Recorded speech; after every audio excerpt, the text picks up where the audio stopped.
Hey guys, welcome back to my channel. Today we're going to do a quick morning cleanup with me.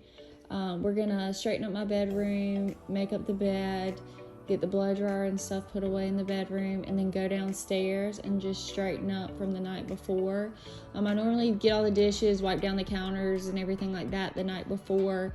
So all that it's really is like picking up excess stuff in the morning, coats, juice boxes, stuff like that. So we're gonna just do a quick morning clean with me.